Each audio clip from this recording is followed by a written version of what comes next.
Your past doesn't define you. How you face it does. Picture this. You've worked hard to leave behind the mistakes, the regrets, the chapters of your life that you wish you could forget. You've found peace, you've healed, and you're ready to move forward. But then, out of nowhere, someone reaches back into that past. They pull out a memory you thought you buried deep, and they use it against you, like a weapon designed to hurt. It's a betrayal, isn't it? That feeling when someone reminds you of who you were, not who you've become. Here's the thing. That's exactly what they want. They want your reaction. They want control. But what if I told you there's another way? A way to turn their attack into your strength. A way to disarm them with the most powerful tool you have, your response. Today, I'm going to share with you how to face the people who try to use your past against you with unshakable calm, strength, and wisdom. Because here's the truth. The Stoics believed that it's not what happens to us, but how we respond that defines our character. And when someone tries to drag you back into old wounds, it's your response that will shape your future. If you're ready to take control of your story, to respond with wisdom and peace, join this community of growth, where every step forward is a step toward mastering your mind and transforming your future.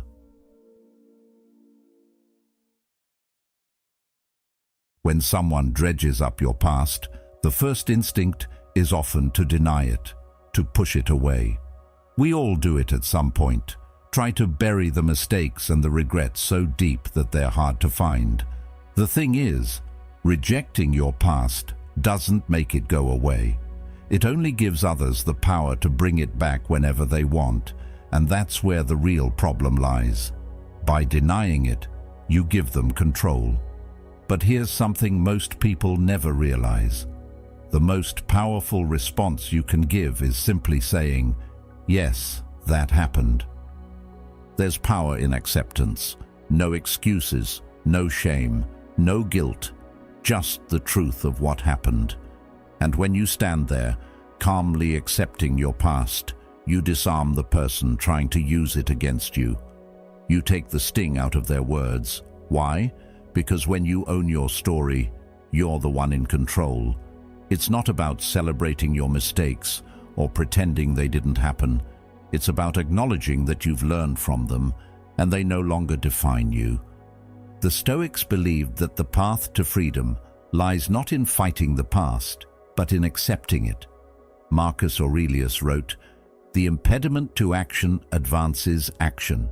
What stands in the way becomes the way."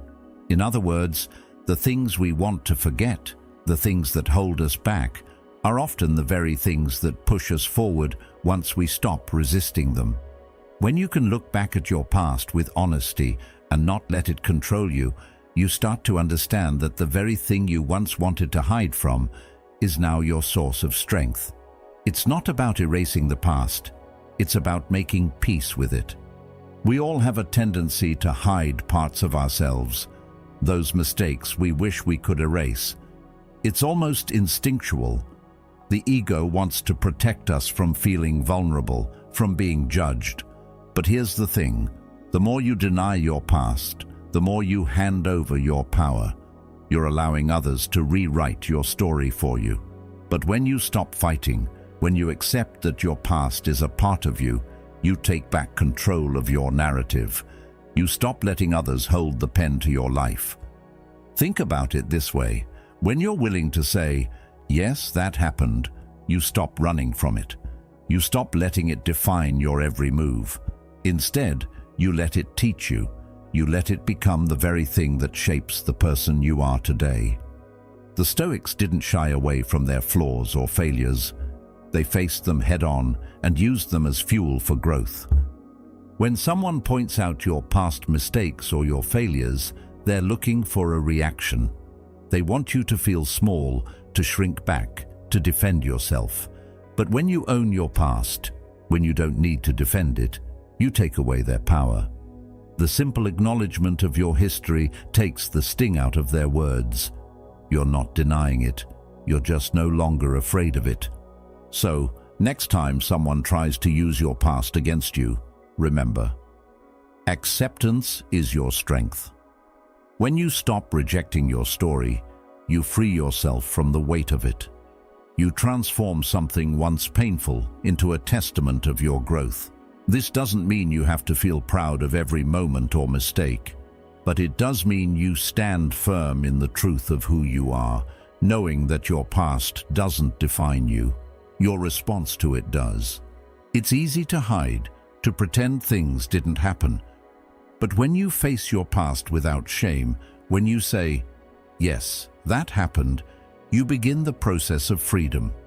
You take back control and you become the author of your own story. What once held you back now propels you forward, and in the eyes of others, your acceptance becomes your strength. They can no longer use your past against you because you've already made peace with it. You've already moved on. The journey of personal growth doesn't begin when you start fixing your mistakes. It begins when you stop running from them. Embrace your past, own it, learn from it, and watch as it no longer holds power over you. There comes a point in life when the past isn't something we should be running from anymore. We've already acknowledged it, right? We've accepted that the mistakes, the failures, the things we regret are a part of us. But the real shift happens when we stop seeing them as burdens and start seeing them as stepping stones. When someone brings up your past and you're tempted to apologize, to defend yourself, what if the best response wasn't, "That was a mistake"? What if the best response was, "I've learned from it"? This simple shift in language can change everything. Instead of allowing your past to define you by your failures, you start defining it by the lessons it taught you. "I've learned from it" doesn't mean that you're proud of every moment. It means you've found the growth in the hardship, the strength in the struggle. It means that the things that once held you back are now the things that push you forward. Imagine Nelson Mandela. He spent 27 years in prison, more than a quarter of a century. His past was filled with unimaginable pain, loss, and hardship. But when he was freed, he didn't carry that past as a weight on his shoulders. He didn't wear it like a burden. Instead, he turned that pain into purpose. He used it as a catalyst for change, both for himself and for an entire nation. His scars weren't weaknesses. They were proof of his resilience, proof that even the darkest periods of life can create the light of transformation. And this is where the power lies. The moment you stop letting your past be the thing that holds you back is the moment you reclaim your life. Every mistake, every failure, every painful memory, instead of dragging you down, can lift you up. Because the truth is, we're not defined by the things we've done or the things that have happened to us. We are defined by how we rise from those things, by how we learn and grow in response. Epictetus said, "It's not what happens to you, but how you react to it that matters." And that's exactly the shift we're talking about here. When you stop seeing your past as a chain that's keeping you bound to who you were, and instead see it as a lesson that's shaping who you're becoming, everything changes. You stop apologizing for who you were and start appreciating who you've become. The difference between someone who's stuck in the past and someone who's moving forward isn't in the mistakes they've made. It's in the mindset they carry with them. We all stumble, we all fall, we all have things we wish we could change. But the Stoics taught us that it's not about erasing those mistakes, it's about transforming them into lessons. It's about taking responsibility for what happened, but not letting it have the power to define us. Instead of carrying around guilt and shame, we carry forward the wisdom we've gained from those experiences. Think about your own life. How many times have you looked back at a mistake, a failure, or a difficult situation, only to see it through new eyes? When you stop resisting your past, when you stop running from it, you start to realize that it's not a burden, it's a blueprint. Every hardship, every challenge is an opportunity for growth. Your scars are not evidence of your weaknesses. They are a testament to your strength, to your ability to overcome, to your willingness to learn and grow. This is the essence of Stoic philosophy. It teaches us that we don't control what happens to us, but we do control how we respond. Life will throw challenges our way. People will judge us based on our past. But at the end of the day, we are the ones who decide how much power we give to those things. When someone brings up your past, don't shrink away in shame. Stand tall and say, "I've learned from it." This isn't about pretending that everything was okay or that we're proud of every moment. It's about accepting the fullness of our experiences, the good, the bad, the ugly, and finding the wisdom in them. The truth is, the past doesn't have to be a cage. It can be a bridge to a stronger, wiser version of yourself. In those moments when your past is brought up to tear you down, remember this: your past doesn't have to be your prison. It can be your power. Every crack, every failure, every painful chapter is a place where the light can come through. It's proof that you've survived, that you've learned, and that you're stronger because of it. So, the next time someone tries to remind you of who you were, answer them with this: "I've learned from it." Don't let them use your past as a weapon. Let it be your armor. Let it be the thing that proves how far you've come and how much further you're willing to go. You are not your mistakes. You are not your failures. You are who you choose to become in the face of them. And when you own that power, no one can take it from you. When someone tries to drag you back into your past, the impulse is often to get defensive, to explain, or to fight back. But what if the most powerful thing you could do wasn't to react at all? What if instead you simply asked them, "Why are you bringing this up now?" It's a simple question, but it shifts the entire dynamic. By asking this, you're not engaging in their emotional game.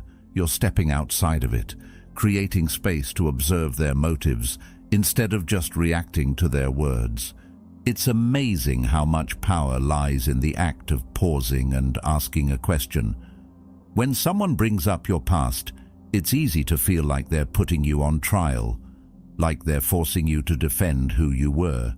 But when you ask, "Why are you bringing this up now?" you stop being the target. Suddenly, the focus is on them, not you. You've taken the conversation away from your past and turned it into a reflection on their intentions. Why now? Why at this moment? What is the real reason behind this attack? Think about how much power lies in shifting the conversation this way. The Stoic approach here is about maintaining emotional control, observing the situation from a distance, and not letting yourself be pulled into an emotional spiral. Epictetus once said, "We cannot choose our external circumstances, but we can always choose how we respond to them." When you respond with a question instead of a defense, you've already begun to take control of the situation. You've chosen your response, and in doing so, you've stopped letting them dictate your emotions. The beauty of this question is that it forces the person to confront their own motives. If their intentions are genuine, your question might make them pause, reconsider, and reflect on why they're bringing up something from your past. It makes them question whether their words are necessary or even kind. In a way, you're holding up a mirror to them, making them look at their actions through a new lens. It's a powerful way of creating space between their words and your emotions. You're no longer just reacting to their attack. You've turned the tables, and now they have to deal with their own motivations. But what if their intentions aren't sincere? What if they're trying to hurt you, to use your past as a weapon? The beauty of this question is that it forces them to confront themselves. When you ask, "Why are you bringing this up now?" you've created an opportunity for them to crumble under the weight of their own exposure. They'll either have to come up with a justification for why they're attacking you, or they'll realize that there's no real reason for it. Either way, the power shifts from them to you. This question doesn't just stop the conversation in its tracks. It forces a deeper reflection. It's like holding up a mirror, but instead of just reflecting the past, you're reflecting the present. You're asking them to consider what's really driving their actions. It's no longer about you defending yourself. It's about them defending why they feel the need to bring up your past at all. And if their goal is simply to hurt you, they'll likely stumble. The question itself is a shield, a tool to disarm their attack without even having to engage emotionally. In those moments when the past is used against you, don't fall into the trap of emotional reactivity. Instead, pause, breathe, and ask, why are you bringing this up now? It doesn't matter if the answer is what you expected. What matters is that you've reclaimed control of the conversation. You've shifted from being the one on the defensive to being the one with the power to observe and question. And in that moment, you've already taken back control of your emotional state, your narrative, and your life. This simple question can be one of the most powerful tools in your emotional toolbox. It shifts the conversation away from past mistakes and turns it back toward the present moment. It makes the other person accountable for their intentions. You've removed yourself from being the target and put the focus back on them, where it belongs. If they want to keep dragging your past into the present, it's their choice. But now you're the one deciding how much power they'll have over you. The next time someone tries to use your past against you, try this. Don't get defensive. Don't try to explain. Instead, ask, why are you bringing this up now? You may be surprised by the shift that occurs, not just in the conversation, but in yourself. By asking this question, you not only regain control of the situation, but also take back the emotional space that's rightfully yours. Silence is one of the most powerful tools you have at your disposal. When someone tries to provoke you, the immediate instinct is often to react, whether it's through anger, defense, or even justification. We want to explain ourselves, to prove we're right, to make sure the other person understands us. But what if the best response in these moments wasn't a response at all? What if instead the power lies in staying silent? In a world where everyone is shouting, justifying, and explaining, silence stands out. It becomes an act of strength, not weakness. It's the quiet declaration that you are not moved by the words or actions of others. You're in control of yourself, your emotions, and your peace. When you refuse to engage in the emotional back and forth, you take the power back. You are no longer a puppet to someone else's provocations. Seneca once said, "The one who angers you conquers you." These words hold a profound truth. Every time we react in anger, we allow the other person to control our emotional state. By giving them that reaction, we lose our peace, and in turn, we lose our power. Think about it. When you let someone pull you into their emotional game, they win. You're playing on their terms, according to their rules. But when you remain silent, when you choose not to react, you refuse to let them dictate your emotional reality. This simple act of holding your peace is a powerful form of resistance. The power of silence isn't about ignoring the other person or pretending they don't exist. It's about understanding that you don't need to engage in every conflict that comes your way. The world is full of noise, and everyone seems to have something to say. But true power lies not in reacting to every criticism, not in defending every action, but in choosing your response. Silence sends a clear message that says, "I don't need to react to you to define myself." It's a statement of self-control and inner strength. Silence can also be incredibly disarming. When someone is trying to provoke you, they expect a reaction. They expect you to feel hurt, to feel defensive, to feel the need to explain yourself. But when you don't give them that satisfaction, they are left with nothing. They've used their words, their tactics, and their emotional manipulations, but you remain unaffected. In that moment, their power over you fades away. You see, silence isn't passive. It's not the absence of a response. It's the presence of self-control. You're not ignoring the situation. You're choosing to rise above it. The Stoics taught us that our reactions to external events are the only things we truly have control over. Life is full of challenges, disagreements, and moments where others will try to pull us into emotional chaos. But we are the ones who decide how we respond. By choosing silence, we maintain control over ourselves and our peace. In these moments, silence is not an act of avoidance, but one of strength. You are not avoiding conflict. You are showing that you are above the need to prove yourself. You don't need validation from others. Your silence speaks volumes about your confidence and your emotional maturity. It's like a shield, protecting your peace and allowing you to remain unaffected by external chaos. Think about how much energy we waste when we engage in pointless arguments, when we defend ourselves against accusations or criticisms that don't define us. By remaining silent, you save that energy for more important things.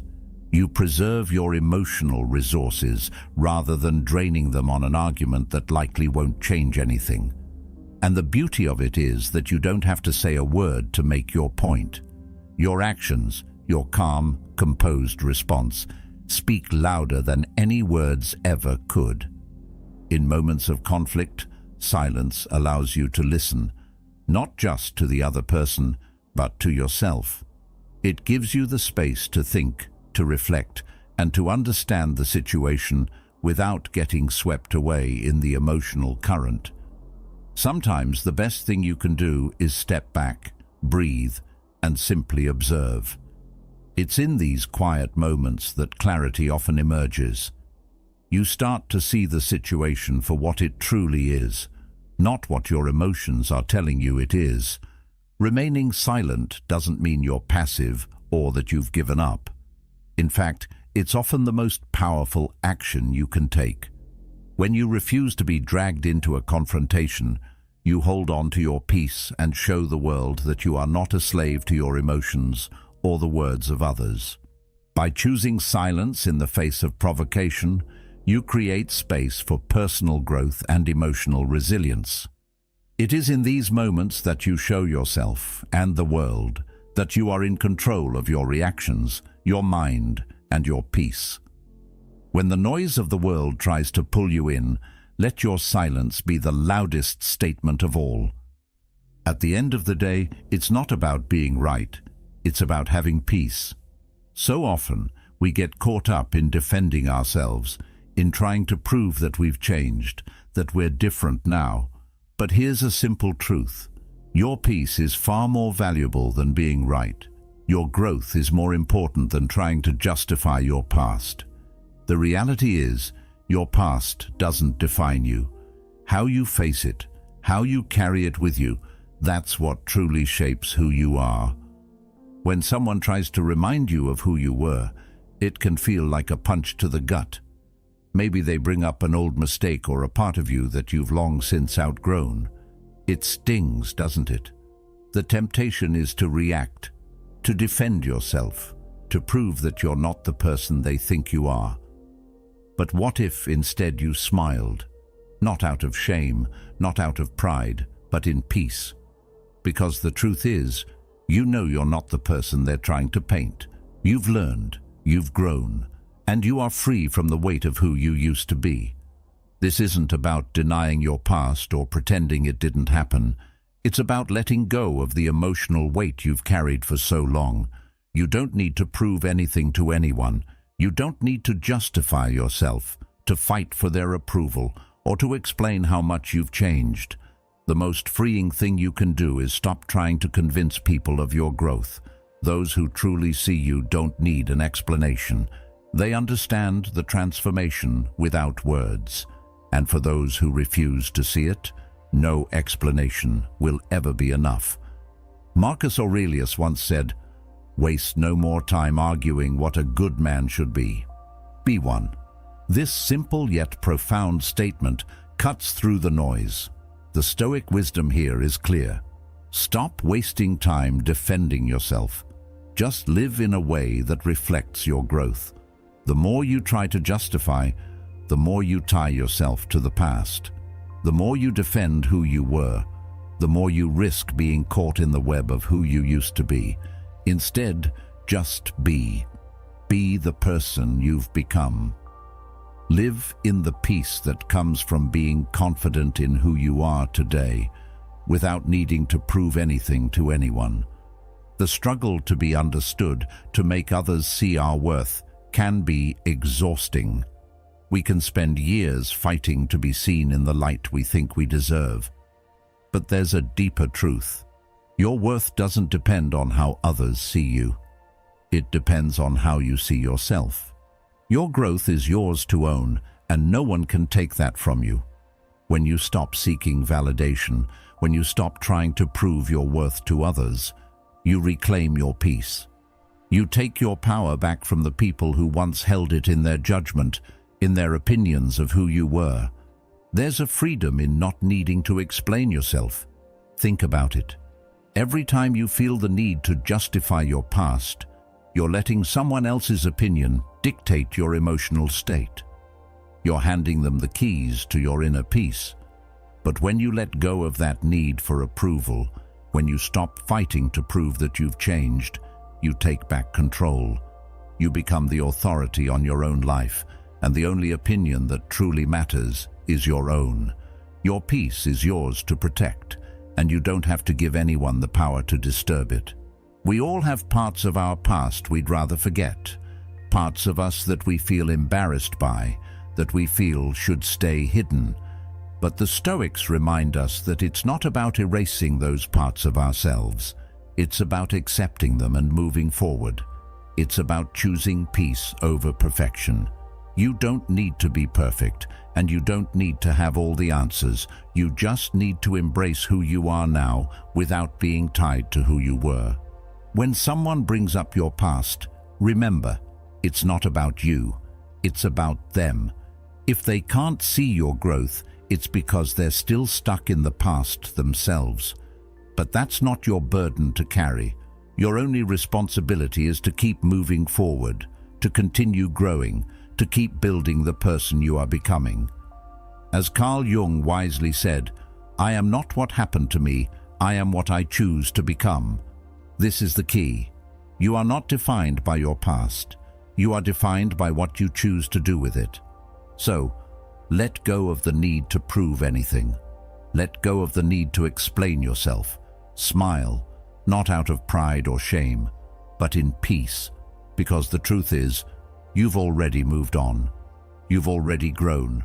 You've already done the work to leave the past behind, and now all you need to do is be the person you've become, without apology, without justification, and without the need for approval. In the end, peace is what matters most, not perfection, not proving you've changed, not winning every argument.